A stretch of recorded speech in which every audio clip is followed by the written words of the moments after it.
Hello there hungry gamers, and welcome back to Pure Play TV for another video review. And this time we're chewing the fat about Lunch A Palooza, which is out now for PS4, Xbox One, Nintendo Switch and PC. The version we've tested is the PS4 version running on PS4 Pro, and a code was provided by the publisher. Party games and local multiplayer brawlers were the go-to titles when I was growing up. Me and the boys would get together on the weekend, bury ourselves in the snug, and commence battle in Super Smash Bros. Melee and Tekken until the early hours of the morning. Once we'd spent the night fighting over who is the best, which typically ended with Johnny Out going mental and grabbing the other controllers and then winning by himself, we tuck ourselves into our sleeping bags and doze off for a few hours.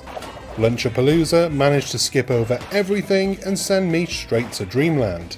It's not great then, and it's going to be a hard one to recommend. Before we carry on with this video, please do us a favour and hit the like and subscribe buttons down below, and don't forget the bell icon too, so that you're the first to know when we've got new stuff. Cheers my dears.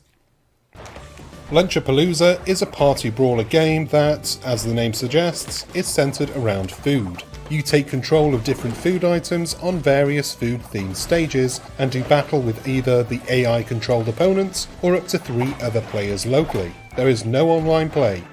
I mainly play 2-player with my boy Charlie, but I did give the game a go in single player, and unfortunately, neither way was fun. The idea is that you need to knock your opponents out of the arena until they've spent up their lives. The last food standing is the winner. Simple. Or it would be, if the game wasn't so confusing. For one, it's really hard to read what's going on at any given time. There's simply too much clutter. Secondly, the basic movements are wild, and no matter how much I tried to grab an opponent with the square button, I could never do it. Sometimes I did, but without meaning to. Not great then. There are a few game modes ranging from free-for-all, team matches and King of the Hill, as well as a mode where you spawn in as a new food every time you die.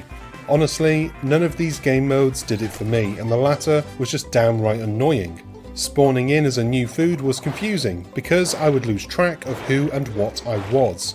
It wasn't fun, and even Charlie, the 4-year-old reviewer in training, he wasn't impressed with the game either, and he's normally quite easy to please.